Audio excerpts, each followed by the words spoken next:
the University of Arkansas, so I already feel that I'm among old friends, and I recognize the landmarks and some of the colleagues that I met here last time.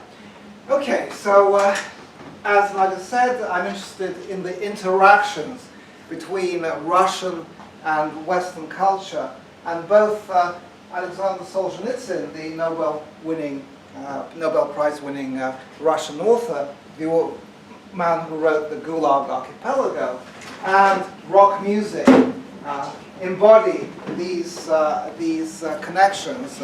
I find that the study of these connections is intellectually very stimulating. It's a lot of fun for me as somebody who loves literature but also loves music. And it also offers, I believe, insights into the way our world works and how interconnected, how sort of contextualized, sometimes beyond our own immediate realization, the environments that we inhabit actually are. I'll start with a point I actually make very frequently in my lectures, introductory lectures into Russian culture, the point that Russia is a land of poets and writers, and the great writers, to generalize perhaps, generalize too much, but nevertheless the kind of great writers tend to be male, tend to have long beards, tend to write long novels, and tend to live a long time. And the poets are figures that all too often meet with a tragic end, and their lives are very short. That's a generalization that I'm sure can be challenged with lots of examples of the contrary. But it certainly is personified by Osip Mandelstam, one of Russia's greatest poets, who said that only in Russia is poetry respected. It gets people killed.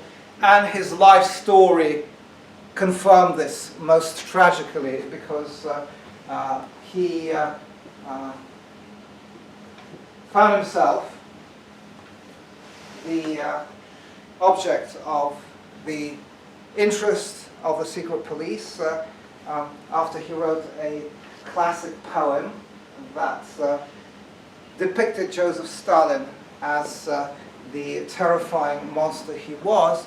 And even though initially he was not killed for writing this poem, eventually in 1938 it led to his death from starvation in a Far Eastern prison camp. And this picture was taken shortly after his arrest for writing this poem about Stalin. And you can see how I find these pictures very tragic, and the way in which his own body is used as a display case for the secret police's cataloging procedures. And here's this great author, great writer, great artist, who is his own entry into the catalogue of the secret police's repression. And here is another quote, which again, just like the previous quote, is anthologized, is sometimes cited by people who don't necessarily read Solzhenitsyn. For a country to have a great writer is like having a second government. That is why no regime has ever loved great writers, only minor ones. Like Mandelstam, Solzhenitsyn had a way with words, to be expected perhaps from a writer who won the Nobel Prize. But also he was able to catch kind of the spirit, the truth of the age, and primarily, of course, in Russia as the 20th century, the Russian 20th century, unfolded, and as his life, which was very long, varied, had tremendous successes and great tragedies as his life unfolded. Very briefly, since Solzhenitsyn is one of the subjects of my talk, he was born to a young woman, the daughter of a very wealthy family of peasant origin who were dispossessed by the revolution. His own father died before he was born in a hunting accident. He was a former officer in the Russian Imperial Army, born in 1918. So he was born just 8 years after the death of Tolstoy. In some ways, Solzhenitsyn was a very 19th century figure living in the 20th century. And his childhood took place in extreme poverty. His mother, as the daughter of a landowner, as somebody who was socially suspect, could only get menial secretarial positions. They lived essentially in a slum, which nevertheless did not prevent him, the young Solzhenitsyn, from becoming a brilliant student and eventually entering the math department at Rostov University in Rostov, the city where he lived as a youth with his mother. And he had straight A's. He was a brilliant, absolutely brilliant, undergraduate. War came, and soon he found himself an artillery officer in the Red Army, just like his father was an artillery officer in the Imperial Russian Army. He was decorated, he was promoted to captain. This is one of his decorations, actually, in this wartime photograph.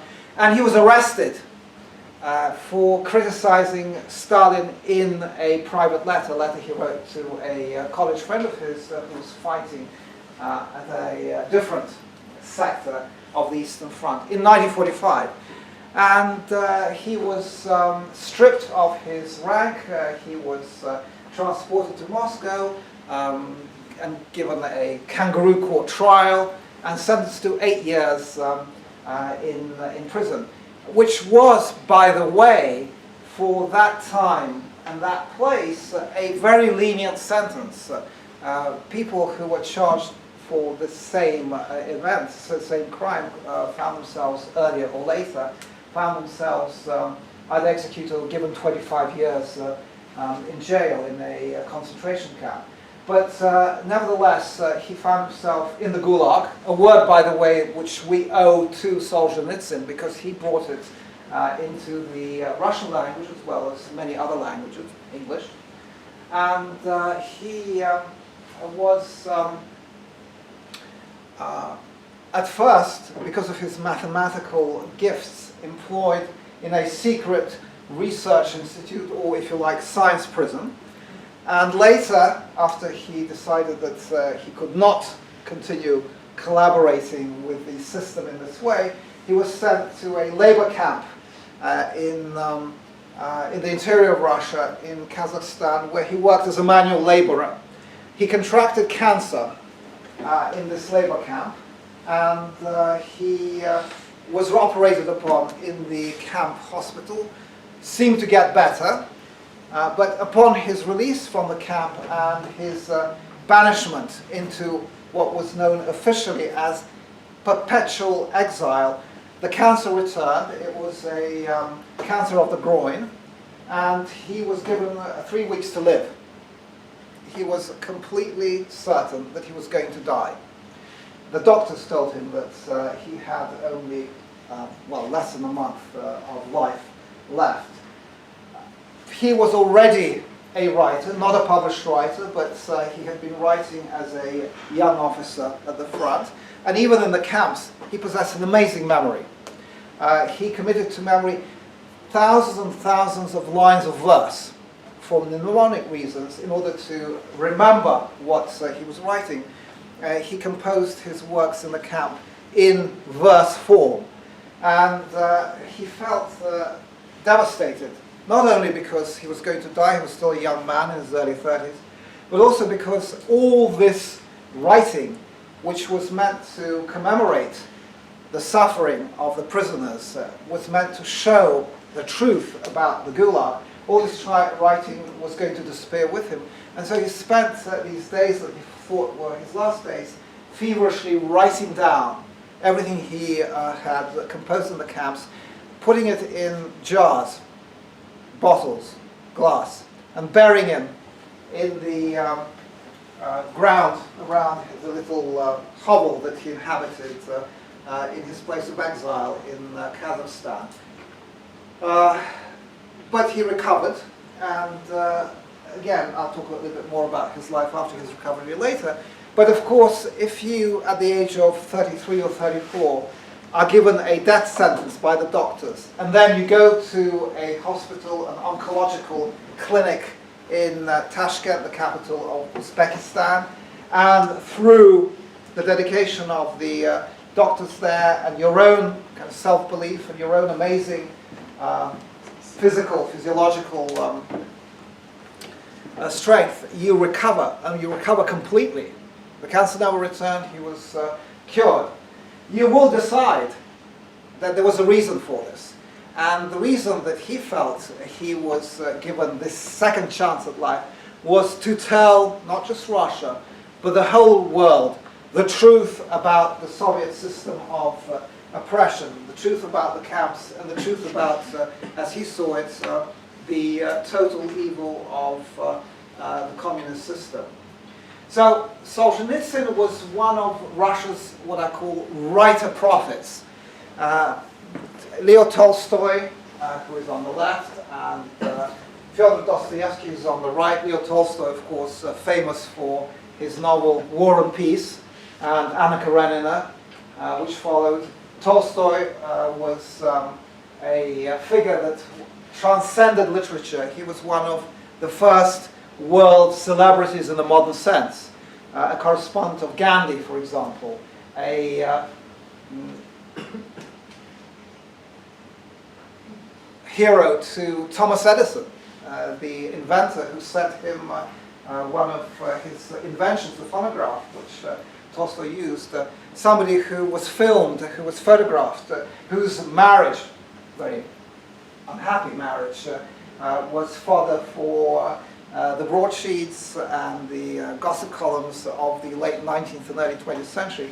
But above all else, a writer who preached his own gospel. He kind of founded his own religion, a religion that he tried to extract from the New Testament, but without what he regarded as the mysticism, the hypocrisy of the established church. Anyway, so he was both a writer and a prophet, and he tried to teach the world, not just Russia, but the world, the correct way of life, and what would happen if that correct way of life wasn't followed.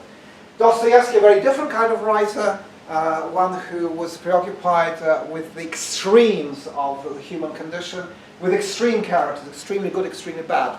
Tolstoy was kind of more interested as a writer in characters who were clustered around the medium, who were like all of us, pretty much, unexceptional men and women. Well, Dostoevsky wrote about exceptional men and women, but exceptional both in the good sense and the bad sense. Crime and Punishment is one of his most famous novels.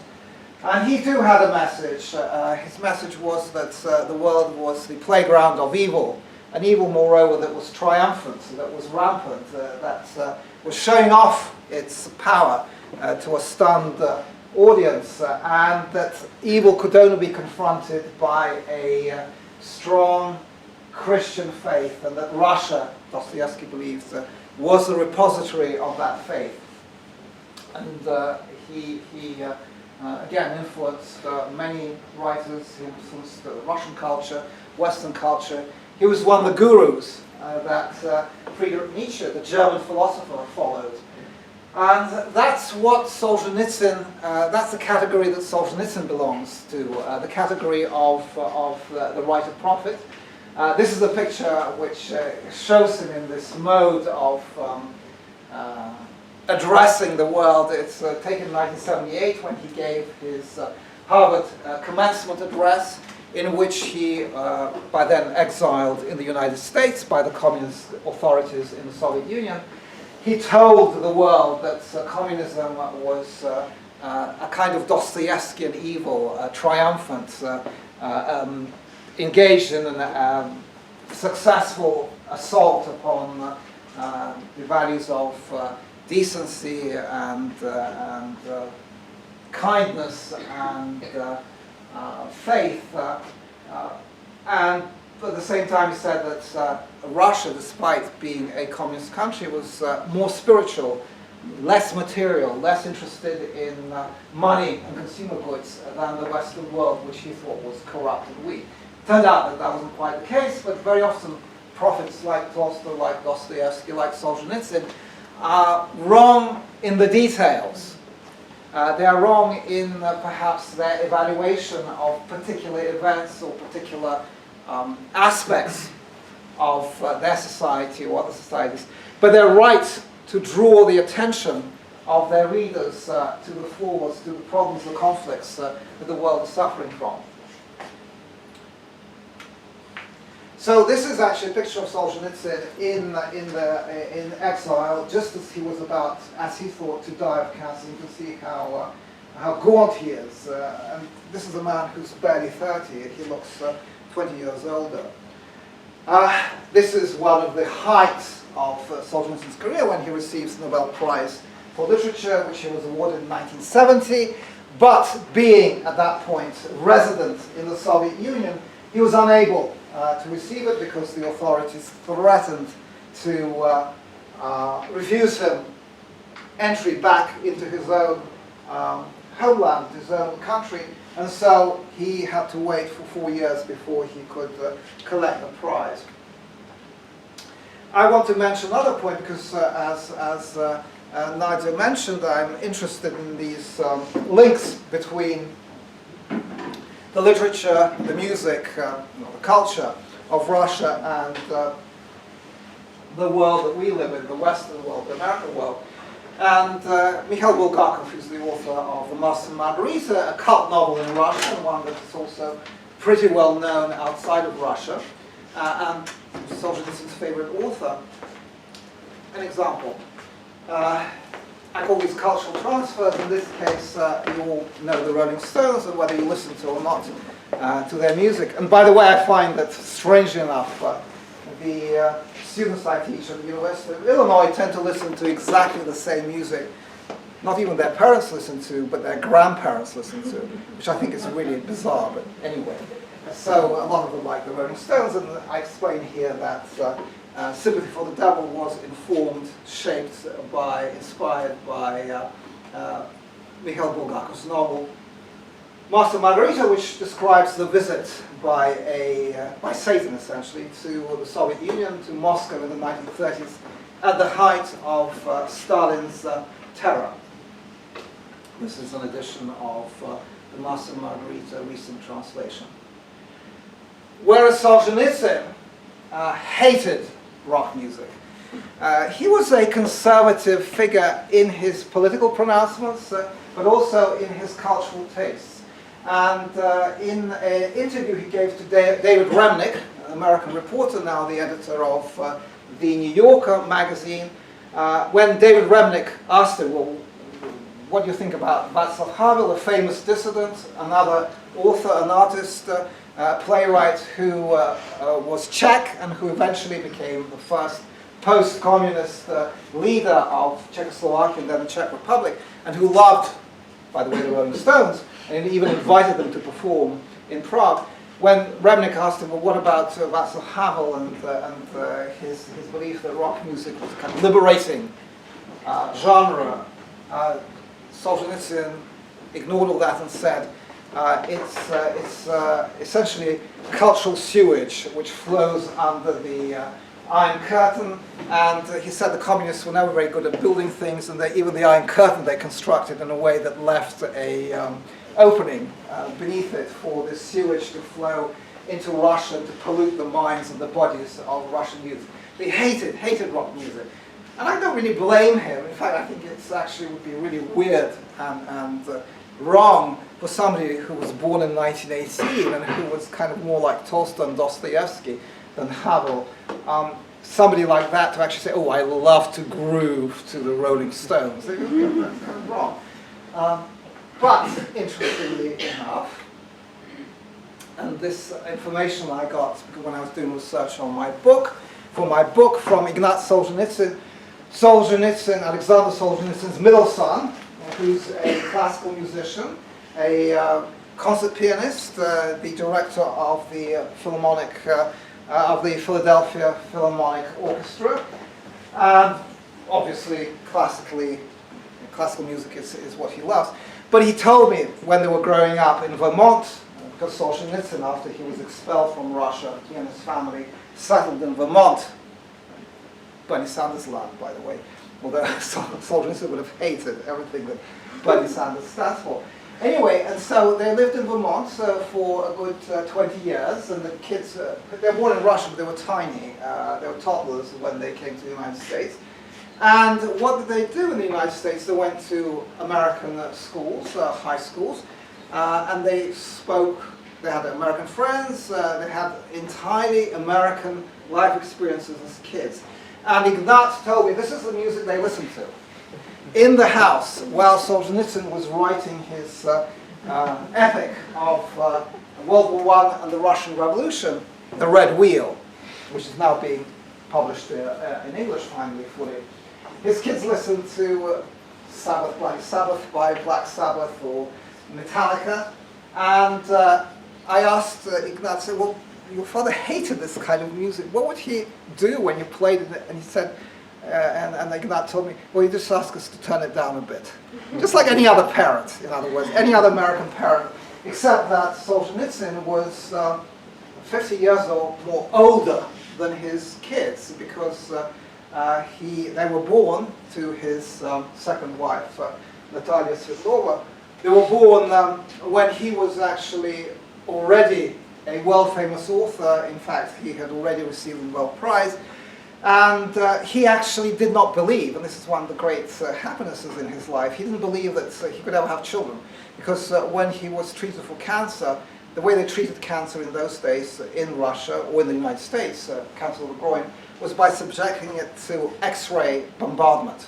You would just put in an X-ray machine, and in this case, your groin area, in other words, that part of your body which is also responsible in men for giving them the ability to have children, that would be irradiated. And so he quite naturally thought that he could never have children. It turned out that he could.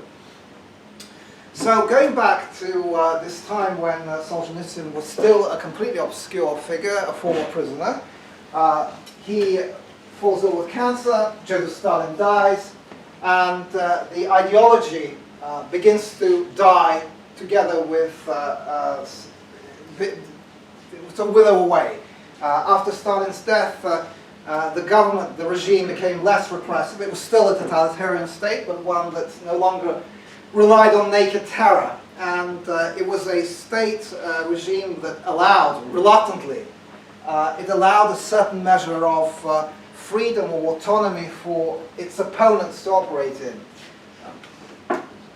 And in the Soviet Union, in the late 50s, early 60s, some of the fashions, lifestyle changes that were characteristic of the of the West, America of course, because youth culture then and now is really an American production. Some of those innovations began to percolate into the Soviet Union. Now that Iron Curtain, which had its material expression in the Berlin Wall, that Iron Curtain was very much in place. But music is a commodity, cultural product that is highly portable. First of all, there's radio. You can hear it on the radio. Secondly, what were then called LPs and singles, vinyl records, were smuggled into the country. Visitors, tourists, sailors, various people who had the opportunity to travel between the West and the Soviet Union brought them in. And the same happened with magazines, with fashion plates. Just people were learning, people in the Soviet Union who were still cut off from the West were learning about what a lot of people in the West then and even now think is sort of frippery, is frivolity, is superficial stuff, pop music, later rock music, youth fashion, these kinds of lifestyles.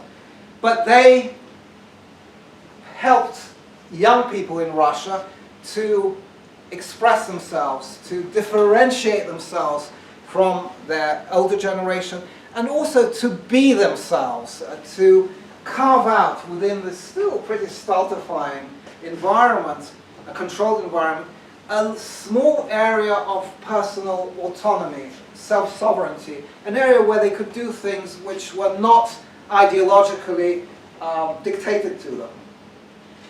And one of the, if you like, most touching examples of this is, sure, Elvis Presley was banned in the Soviet Union for pretty much the same reasons that, let's say, Baptist preachers in places like Arkansas in the 1950s called his music the devil's music.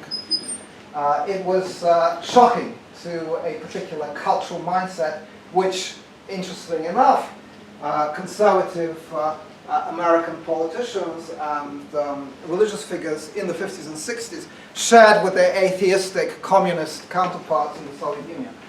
But necessity breeds inventiveness, and young Russian people who wanted to listen to Elvis Presley, wanted to listen even to jazz actually, but just Western American primarily popular music, they developed ways of recording it on X-ray plates.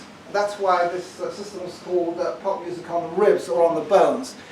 They would get hold of X-ray film, X-ray plates from hospitals, and actually, having procured a record, a Western-made, American-made record, they would re-record it, and then they would circulate, sell them on the black market.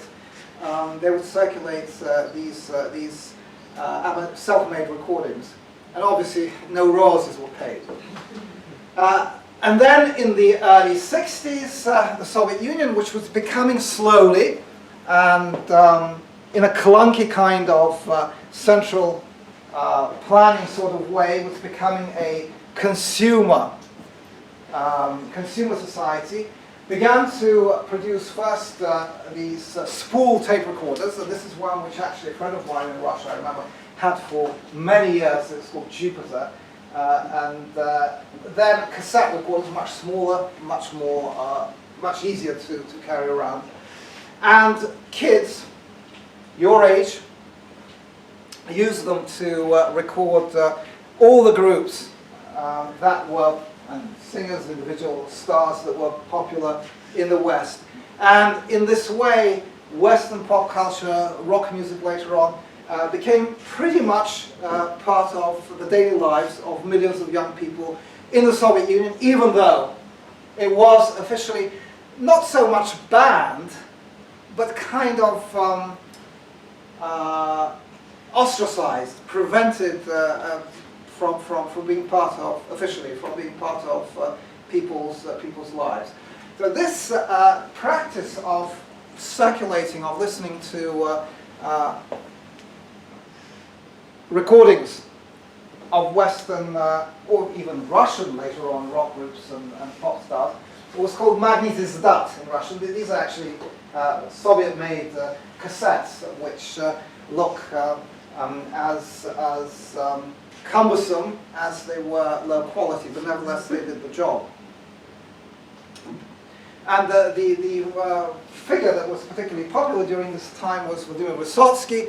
He was a bard, a singer-songwriter, a kind of mixture, if you like, of Bob Dylan and James Dean, who was an actor, including films, but who sang to the accompaniment of a guitar, essentially poetry put to music. He claimed, like Elvis Presley, only to know 3 chords. In fact, he was a very good musician.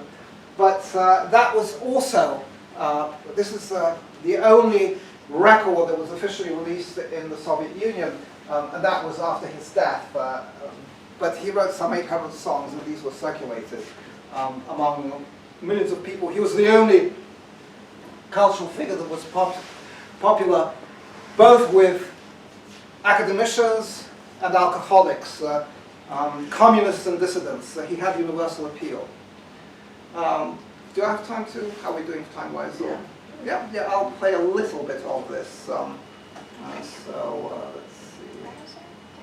Just so you get a sense of what it sounded like. Из всех сухожилий, но сегодня опять как вчера обложили меня, обложили, гонят весело на номера и сзади хлопочут двустволки, там охотники прячутся в тень, на синеву кувыркаются волки, превратившись в живую мишень. Идет охота волков идет охота. Okay, so this is his signature song. It's a song it's a song about wolves, and it's allegorical and it can be interpreted in a variety of ways. Unlike Solzhenitsyn, Vysotsky never directly attacked the system, but everything he sang about was the truth. It was not ideologically filtered, and the wolves can be interpreted as prisoners who've been hunted by communist bigwigs from helicopters, or as heroes of the war. Anyway, as beings, as creatures who have their own way of life, way of thought, who are not drones. And one of Solzhenitsyn's favorite songs, by the way, Solzhenitsyn hated Vysotsky as well. At first, he thought Vysotsky was too, he glamorized too much the criminal lifestyle. Solzhenitsyn had met criminals and suffered at their hands in the Gulag, and he thought that Vysotsky didn't understand how depraved, how evil these criminals were. But later on, his sons, Solzhenitsyn's own sons, got him to listen to Vysotsky seriously, and it's an interesting example of a child-to-parent cultural transfer. Children actually, you probably have experienced this, they like to show their parents the music, the movies, the cultural stuff they're interested in, and the parents sometimes might make polite noises, but or say, this reminds me of something, but it's really alien to them. In this case, Solzhenitsyn was actually able to relate, to engage with his son's favorite bard, singer-songwriter.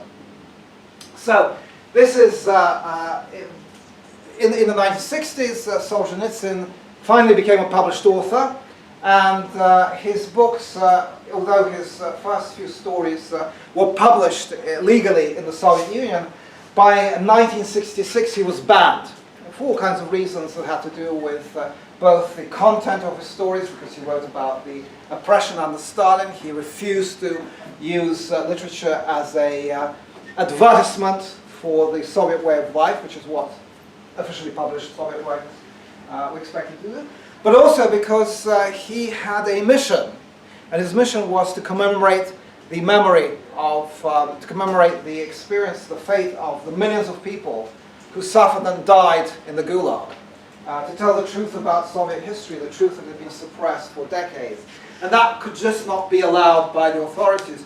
So his books began to circulate in what is known as samizdat, self-publishing, in typewritten copies, which, if you were caught having one of those in your possession, could get you a prison sentence.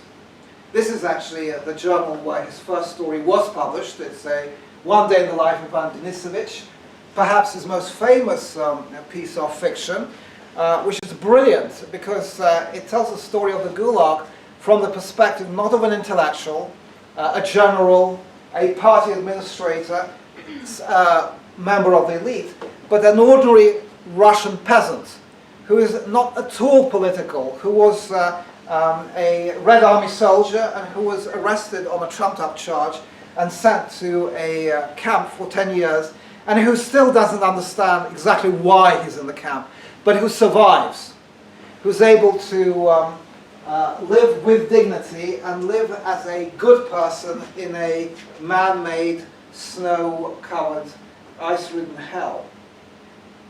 In the 60s and 70s, Solzhenitsyn and Andrei Sakharov, the creator of the Russian-Soviet nuclear bomb, were really the twin leaders of the opposition, and there was a split between them, which is very typical, which still is on display in the Soviet Union and then in the Russian Federation of today, and even in the personality and the policies of Vladimir Putin, Russia's current leader. The split is between the belief that Russia has its own unique path, that Russia is a civilization in its own right, and that it should not copy, should not imitate the West. It should not look for Western ways of configuring its political system, its justice system, its economy. And, as exemplified in this case by Sakharov, that Russia needs to converge with the West, that Russia and the West are part of the same world, that they belong to the same global civilization. This is Natalia Svetlova on the left, who married Solzhenitsyn in the early 70s, and who, his second wife, who was able to be not only the mother of his children, but also his closest collaborator. She edited his books, so she was his public spokesman. I know her very well. She was one of the sources for my book, and she actually told me that her sons, that's how I got interested in the connection between Solzhenitsyn and rock music. She told me that her sons loved Metallica, and she also told me that Solzhenitsyn didn't love Metallica. So there you go.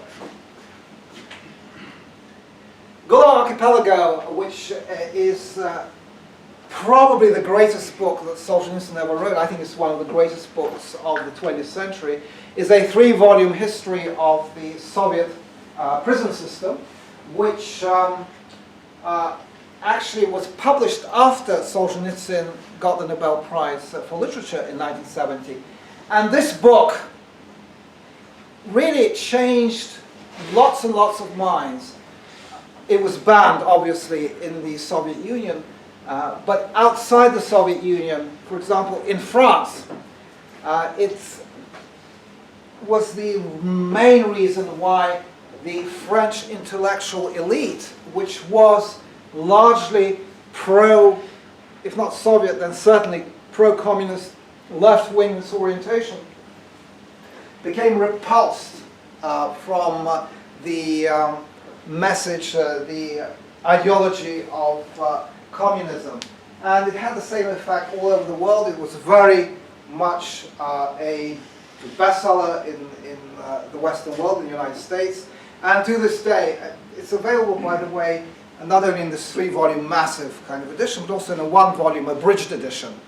And if you are interested in Soviet history, if you're interested in how totalitarianism works, and also if you're interested in how an individual who happens to be caught by the system, who happens to be reduced to a work slave in a Siberian prison camp, how that individual can resist, and what the strategies of resistance are in a totalitarian state for an individual, read that book, because it's absolutely wonderful. The language is amazing. It's like this gigantic indictment. It's if you like, a kind of Nuremberg trial of the Soviet system, which was composed by one person who wrote it in secret, always on the lookout for the secret police. This specimen was the leader of the Soviet Union for much of Solzhenitsyn's career as a kind of famous writer. In the 60s and 70s, he was a party hack,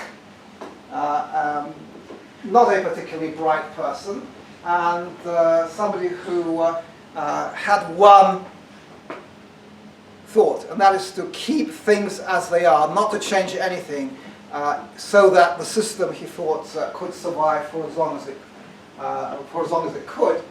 And imagine somebody like that hearing rock music, or seeing a McDonald's hamburger, he would probably faint. Now, in the mid-60s, around 66, 67, what was used to be called pop music became rock, actual art form. And we don't realize this now because you have hip-hop, you have a number of musical genres that are very productive and exciting, and rock is just one of them.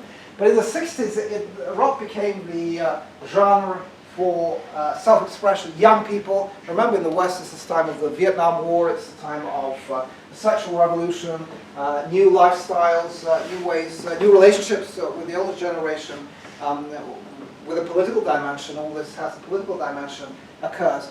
Now, in Russia, this music was consumed as well, even though it was not really, well, it was essentially banned.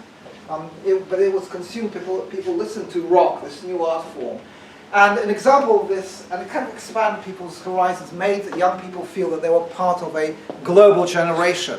They made them feel that they were not just Soviet, even. They didn't necessarily have to be pro-Western, they didn't necessarily have to be pro-American, but their sense of self, who they are, that was something that could be related to by an American, by a Frenchman, by an Englishman. It's this kind of, as I said, planetary sense of belonging to the same age group or the same culture. And just as an example of how this worked in the Soviet Union, this is the very first time the Beatles, who of course were the most important band of the 60s, the first song by the Beatles was legally produced, legally made available in the Soviet Union. Girl, in Russian, девушка, which I'm sure those of you who study Russian with Professor Berkovich know that word. Girl, and it says here quartet, the Beatles. The music and the lyrics are traditional, folk. It's a lie. The song was written by John Lennon, and it's not folkloric, it's not English folklore, but that was a way to get the song past the censors. And there are many such examples.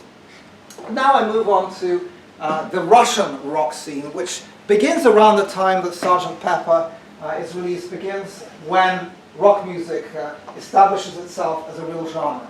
And is there anything about the names of these groups that kind of makes you think there's something sort of strange, something kind of unusual about the names? Because remember, these are Russian rock groups. They sing in Russian. What's unusual about these names? English. Yeah, exactly. The names are either just English or they're taken from English. My favorite name, of course, is Agatha Christie, which is a heavy metal group, and Agatha Christie in Russian, and it's just, I think, very inventive.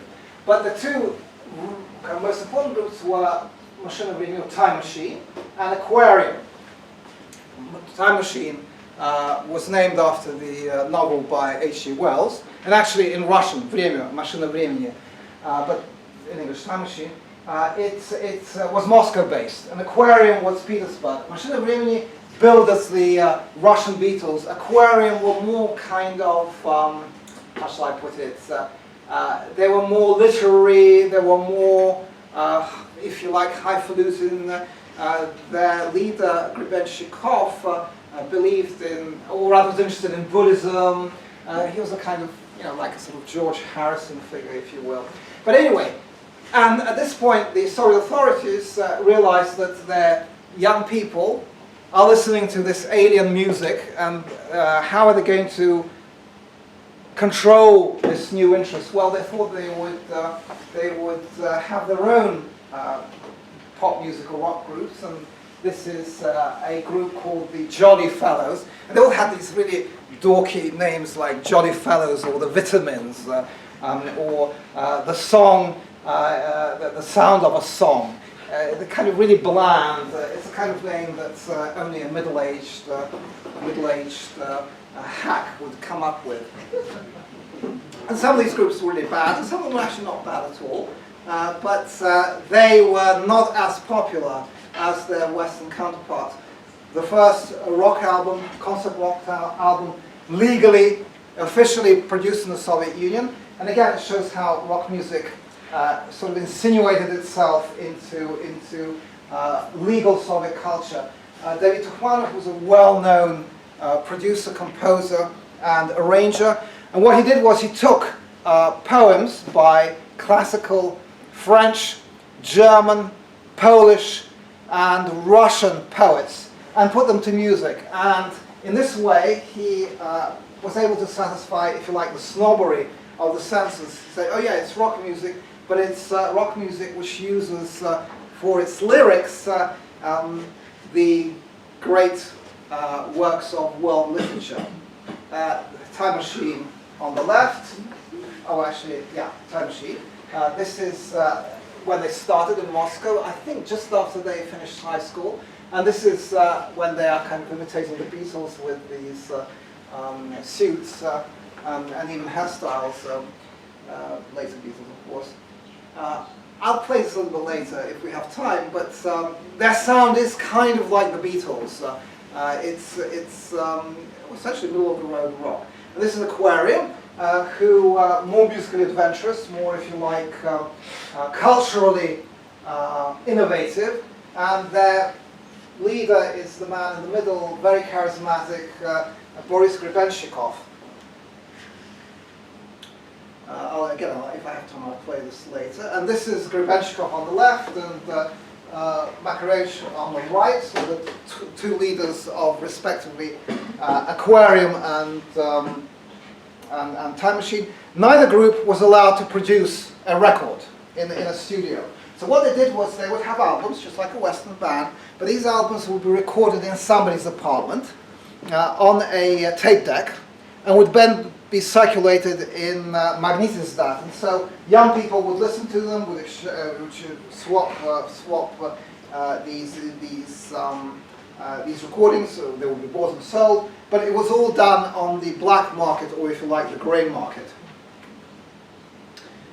So meanwhile, these leaders, Soviet leaders, who were some of them very elderly and very sick and had no idea how to reform the country, which was clearly going to the dogs, they succeeded one another. They had expelled Solzhenitsyn in 1974, thinking that would shut him up or make him irrelevant, but they were wrong. And as far as rock music is concerned, which was a problem that they associated with loose living, with drug taking, but also with the asking of uncomfortable questions, with young people escaping from the control of the state. Remember, totalitarian state means that you have total control, or you claim total control over people's public lives and private lives. They decided on a new strategy, which I'll talk about now.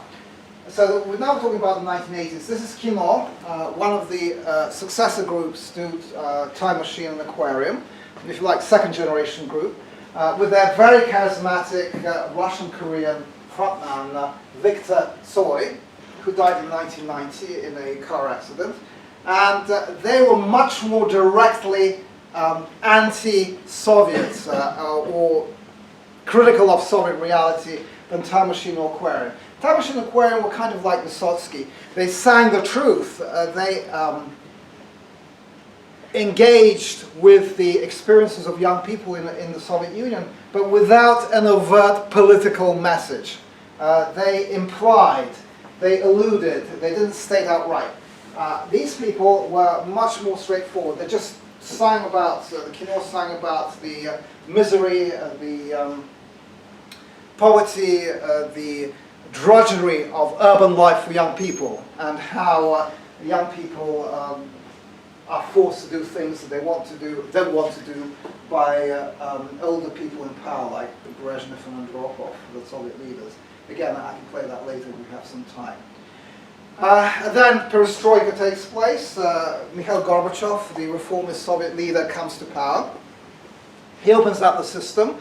He allows, eventually, Solzhenitsyn back into print, and rock music from being banned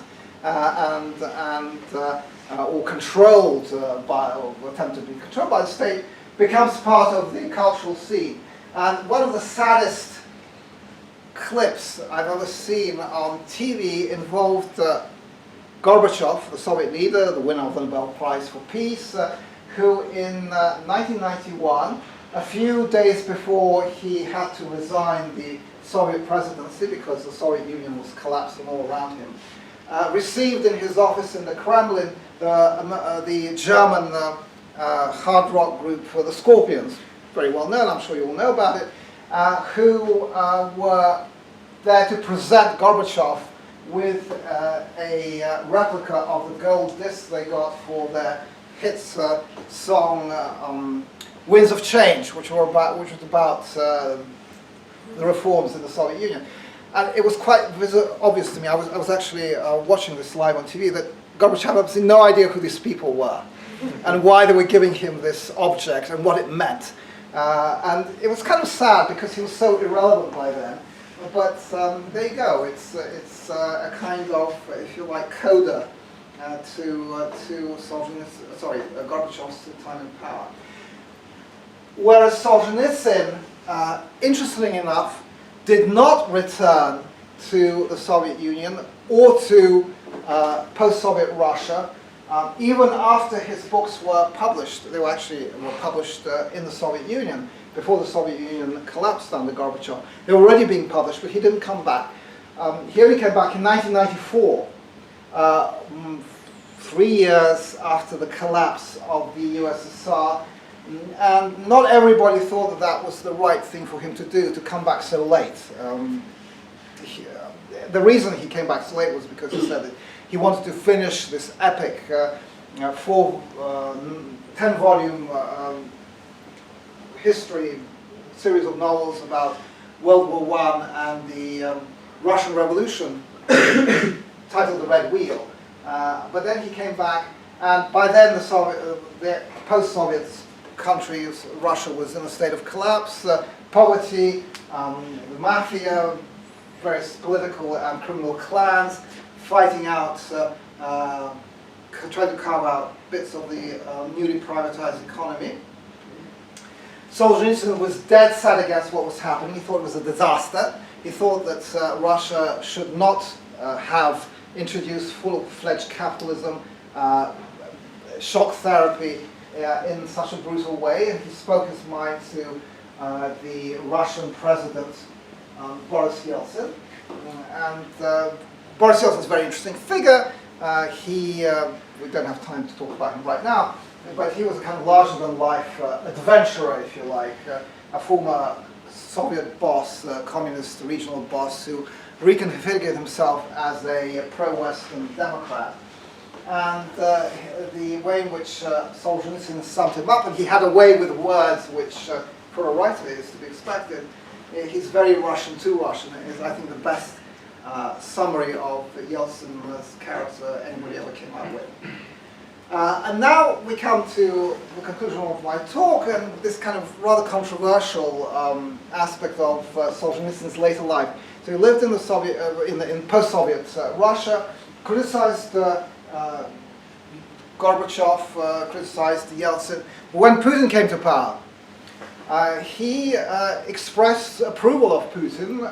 He said that Putin, despite his background as a KGB officer, was essentially on the right track. He did criticize him on certain points, but they were not major points. And a lot of people, to this day, are disturbed by this, disagree with this, feel that Solzhenitsyn had proven himself unfaithful to his own stated commitment to freedom, to personal autonomy, to justice, because nobody would call Putin a Democrat, I don't think. Even Putin himself would not call himself a Democrat. He would call himself a leader of a managed or sovereign democracy, which is something very different. But there are reasons for this in Solzhenitsyn's own, if you like, understanding, and this is how I see it. All his life, Solzhenitsyn loved Russia. He just was very patriotic in a very straightforward way. He just loved the country, the way it looked, its nature, its people, the cities, the history. He felt a very, very strong, entirely personal, very intimate connection to Russia. And he felt that at the end of his life, when he was already an elderly man, here was a young, energetic, teachable, reachable president, somebody who showed him tremendous deference. Putin is not a particularly deferential and particularly, if you like, even courteous figure. He's a tough guy. But with Solzhenitsyn, he always showed the utmost respect. Actually, if you go online and look at the YouTube recordings of these meetings, two meetings between Solzhenitsyn and Putin, you see something you'll never see anywhere else, where Putin is showing himself to be the sort of junior partner in the conversation, literally bowing, literally expressing his own respect towards a figure that he clearly thinks is more important, is more kind of large scale than himself. Very, very unusual, very interesting. The point is that Solzhenitsyn felt that this was, all his life he hoped that Russia would be restored, resurrected, and he was a strong nationalist leader, and perhaps he would achieve this. We can talk about the way in which this hope was either realized or not realized by Putin. But to conclude, what is interesting, that Putin is about he's actually a bit younger than President Trump, but the people who are in charge now in Russia, in the United States, in Britain, in France, different ages, but they all have a connection to the music of their youth. And it's interesting that if you take President Trump, the music he likes, which is Beatles, Rolling Stones, Led Zeppelin, and Elton John, is exactly the same music that Putin likes. And that doesn't make them better people or worse people. It's just a kind of marker of their generational identity. And here you have a young Putin, visibly. This is 3 years into his first term as president, with Makarevich. And at that point, Makarevich was friendly with Putin. Later on, he quarreled with Putin. Now he's one of his political opponents and criticizes him both in the media and also in musical form. On the other hand, when Solzhenitsyn died in 2008, the state showed enormous grief. There were ceremonies.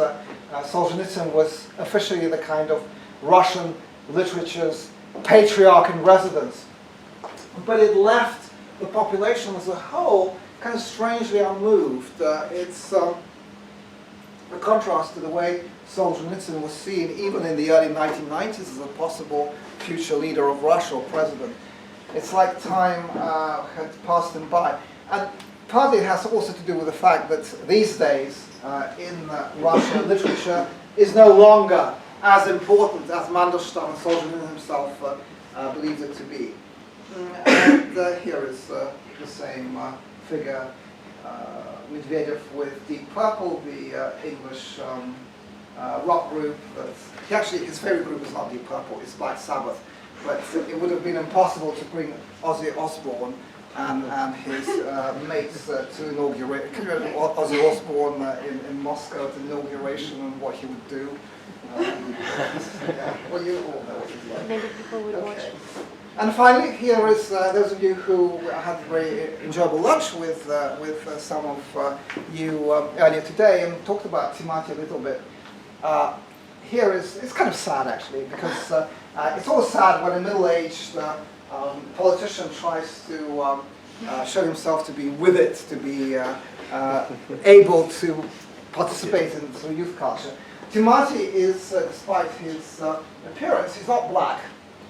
He is the son of a oil millionaire from the interior of the country. He's not an ethnic Russian. He's of mixed Bashkir and Jewish descent. But he bills himself as a black Russian, i.e. an African Russian.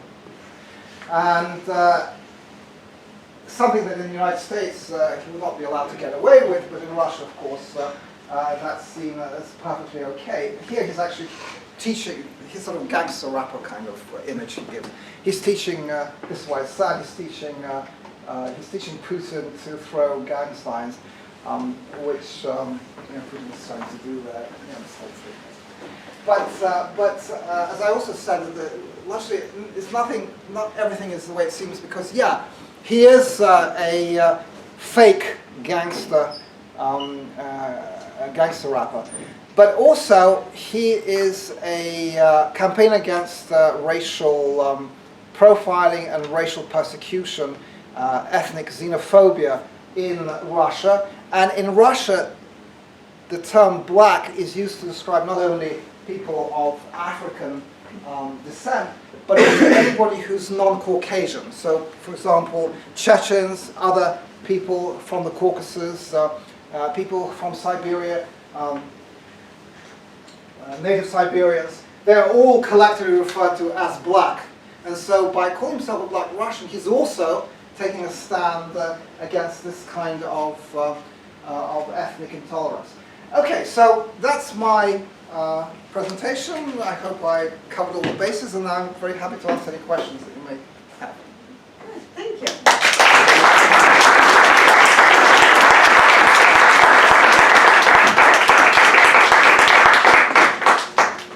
Good, now we have time for questions. I know you have. Wow. Yes. So do you think Putin generally respects Solzhenitsyn, or is it more like putting on airs?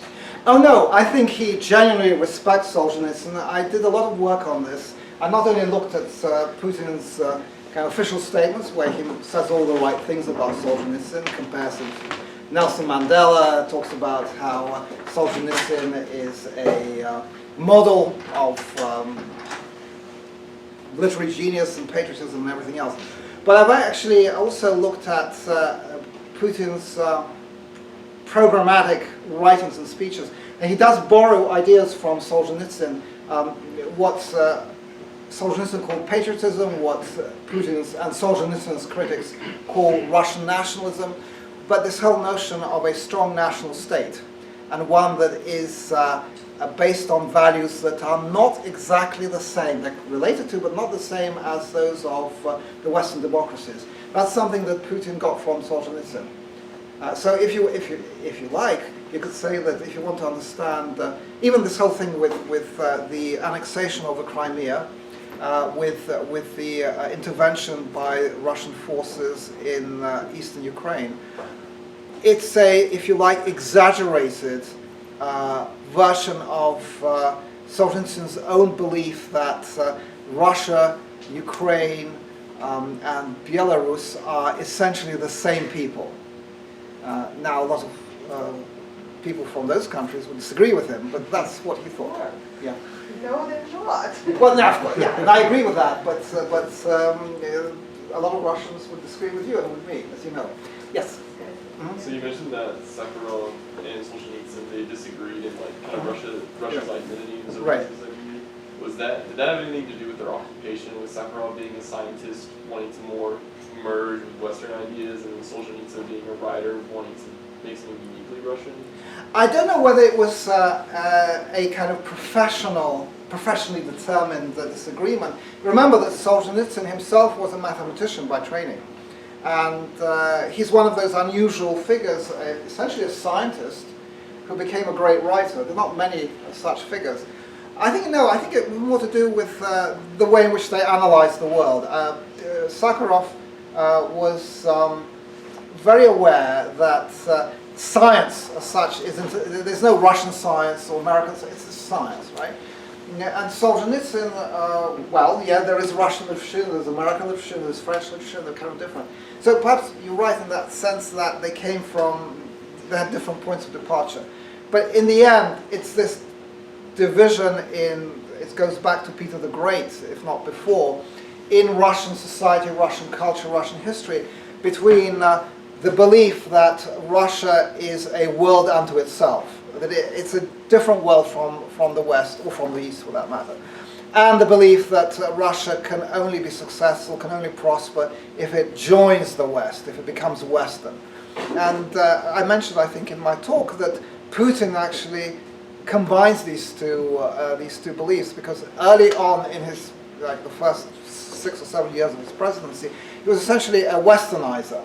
And to this day, he's actually known as the German in the Kremlin. He speaks excellent German. He's very kind of German-oriented, not English-speaking, American-oriented, but German-oriented. And he's very comfortable with Western people, Western values, Western way of doing things. So he is in many ways a Westernizer. But he's also, in the second half of his tenure in office, he embraced, for all kinds of reasons, he embraced a Russian nationalism which is aggressive, which is militant, and this notion of the Russian world, which posits Russia and its culture as different and as having the right to co-opt, even without, like, according to this doctrine of the Russian world, even people who are not linguistically part of Russia, not just Ukrainians, Belarusians, but let's say Greeks or Bulgarians, they belong to the Russian world, whether they know it or not, whether they like it or not, because they're Eastern Orthodox, because they have historical connections to Russia. So that's Putin Mark 3 or 4 or 5, depending on how you calculate it. And in that sense, yeah, he's now a kind of Slavophile. Yes? Were Solzhenitsyn's criticisms of the Soviet Union more directed towards Stalinist authoritarianism or also to, I guess, Marxist ideas in general? Thank you for that question, because it actually points to the key truth about Solzhenitsyn. He opposed not just Stalinism, he didn't think Stalin was an aberration. He thought that the whole Soviet experiment, communism in the Soviet Union, in Russia, that was a tremendous historical, not just tragedy, mistake, but crime. And he rejected this, and by the way, he wasn't very, in American political terms, very conservative. Right? He was against not just communism, but socialism. He was against the entire, going back to the Renaissance actually, he thought the Renaissance was a bad idea. He thought the Enlightenment was a bad idea because he believed that only traditional religion, whether it's Christianity or Judaism, the Judeo-Christian thing, he believed that only that could be a foundation for a healthy society, which would put him on the kind of perspective, the really conservative perspective in our terms. But the thing I value about him is that his novels, his stories, his characters are much more kind of complex and actually more interesting, if you like, than his political views. And the Gulag Archipelago is this absolutely wonderful, magnificent, incredibly moving indictment of repression and just the system that kills people. He doesn't do it ideologically. He shows that it's wrong by showing what it does to families, to adults, to old people, and even to children. And that's why it's so effective, and that's why he's one of those, I think, artists whose art transcends their own political, their own intellectual agendas. Yes? Sorry, can you maybe clarify or elaborate on, did you say that near the end of his lifetime or whatever, that there was maybe some expectation that he would become a political leader? Yes. In the same way, kind of as Václav Havel that Yes, you mentioned earlier? yeah, so yes, exactly. When he returned to Russia in 1994, he had been away for 20 years. And he was very well known, and he was a very charismatic figure, somebody who looked like a great writer, was a great writer, and somebody who, of course, was returning to a country that was still used to seeing great writers like Solzhenitsyn, like Tolstoy, as the bearers of some tremendous truth. And there were people who wanted him to go into politics, who actually thought that he had a very good chance of succeeding or replacing Boris Yeltsin, the first Russian president, at the helm of the state. Wisely, Solzhenitsyn refused. He actually said that politics is important, but it's a lower kind of, a more secondary occupation compared with literature. He was a writer, and he didn't want to be something he really wasn't. He also very cleverly, before his association with Putin, kind of kept his distance from the political scene. It's only when Putin came along that he made a commitment, and again, not as a fully fledged card-carrying Putinite, but as somebody who, as he saw it, supported the president while also criticizing him. And he did criticize him. but he was more supportive than critical. So yeah, there were people in 1994, 95 who were keen to see Putin declare for the presidency, but he never had the slightest interest in a political career. Any other? Yes. I suppose as a follow-up to what I asked earlier, in terms of his own political ideology, where would he, I suppose, be relative to maybe another Russian thinker, maybe Randian type political ideology? Has he ever made any comments on that side of conservative? Yes, he has. Ideology? Yes, he has.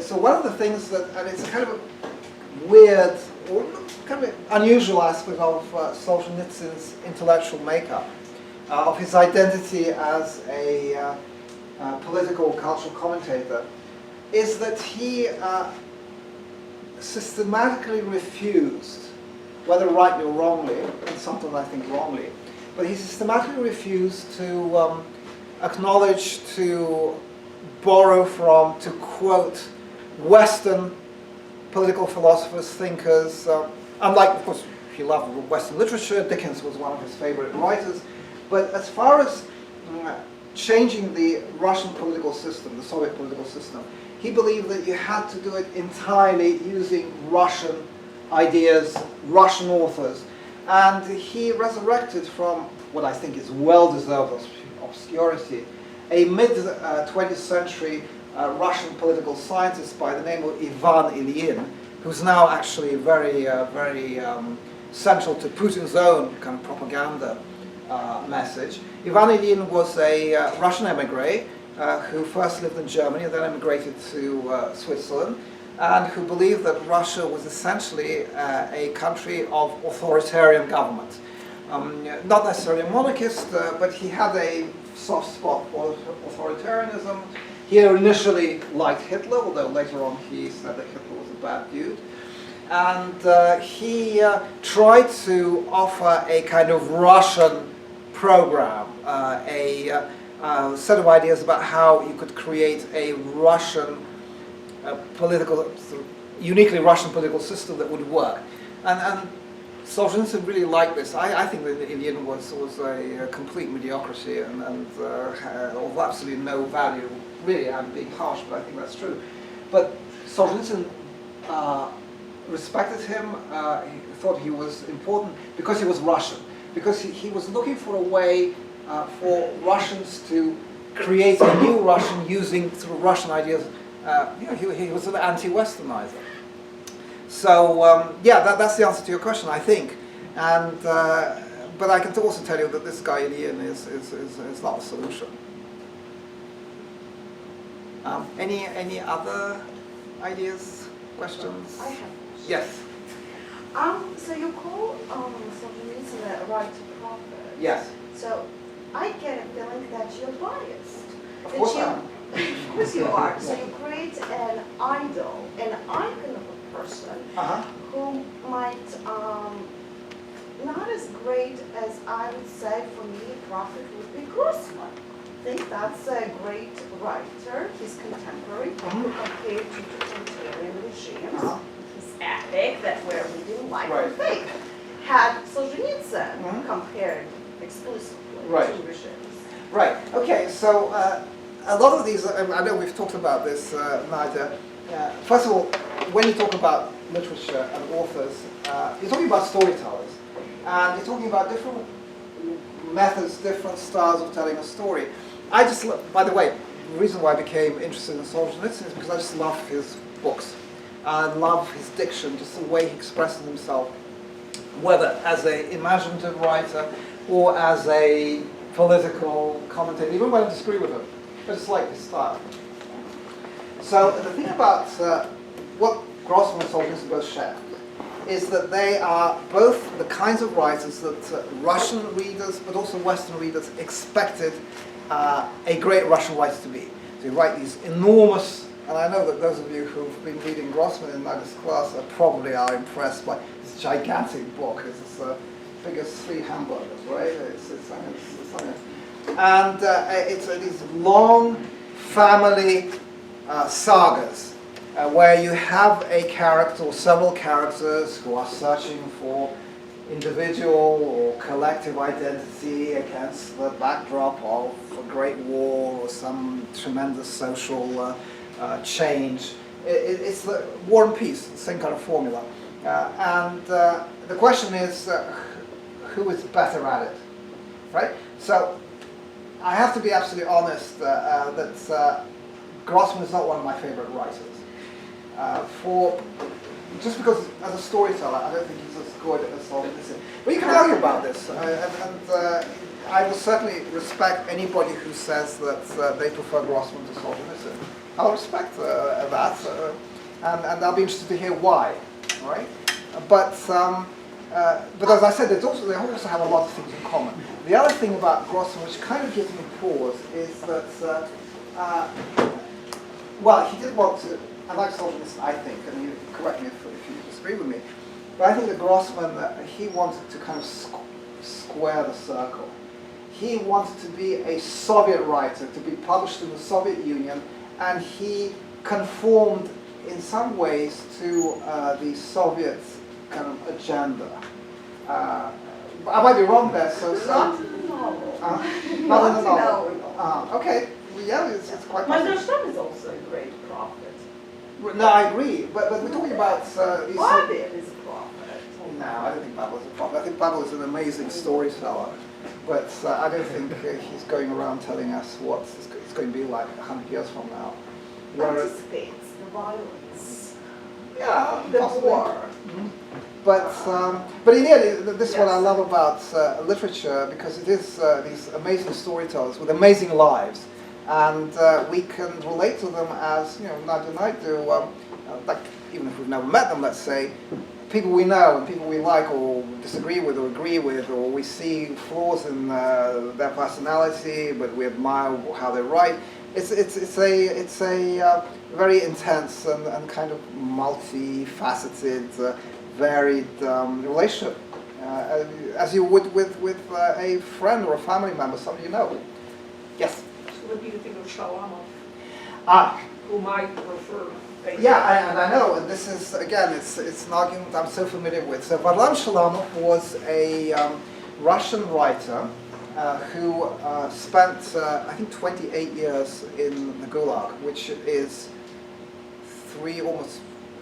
at least three times as long as Solzhenitsyn.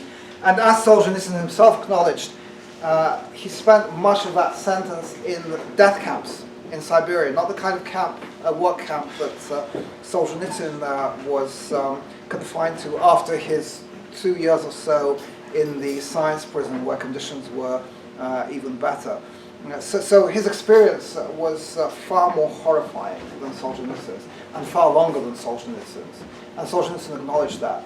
The second point that they differ on is that Solzhenitsyn actually said that he is grateful for the Gulag, that Gulag made him a better person, that prison made him more educated, opened his eyes to the truth, that he got far more out of prison than it gave him. Whereas Shalamov said that prison, the kind of experience that he and most other people had in prison, was horrible. It turned people into animals, it killed them. There was nothing uplifting about it. It was a matter of survival. It was a place where humanity disappeared. It was hell. And his stories, which are incredibly wrenching, describe this experience. And again, I know many people in Russia, they prefer Shalamov to Solzhenitsyn because they think that Shalamov is, it's just more powerful, more direct, how you put it. All I can say is that in the Gulag Archipelago, Solzhenitsyn shows I think, the full kind of scale of the horror in a way that he actually invited Shalamov to co-write it with him. The other thing is that Shalamov was a broken man. He actually, because of his experiences, he was broken in body, broken even in spirit. And when Solzhenitsyn was persecuted by the authorities in the 60s, Shalamov joined, he was forced to, sign a letter, in fact author an article attacking Solzhenitsyn. And there is that aspect of the relationship too. So again, it's entirely up to us as readers to decide whom we prefer and who we think gives us more of the truth. It's yeah. Personally, I just find Shalamov incredibly powerful, but also I can't. It's unbearable because it's just this. I mean, there's one story about a camp which is designed specifically for people with artificial limbs, people without legs, without arms, and how they are treated and how they are employed as units of industrial production. It's like anything that the Nazis came up with. It's just horrifying. With also a belief in beauty. I mean, it's not that Shalamov is completely dark. He does believe in beauty, but beauty, nature is impersonal. There's no God in Shalamov because God just is irrelevant, I think, to his fictive world. Whereas in Solzhenitsyn, it's also more like Tolstoy. So his characters, even if they experience extreme events, they are able to live as human beings, or even perhaps die as human beings. In Shalamov, that's not the case. I mean, you live and you die sometimes stripped of all hope and in horrible spiritual, physical pain. Yeah. And on that note, we're going to say, we will always Shalom.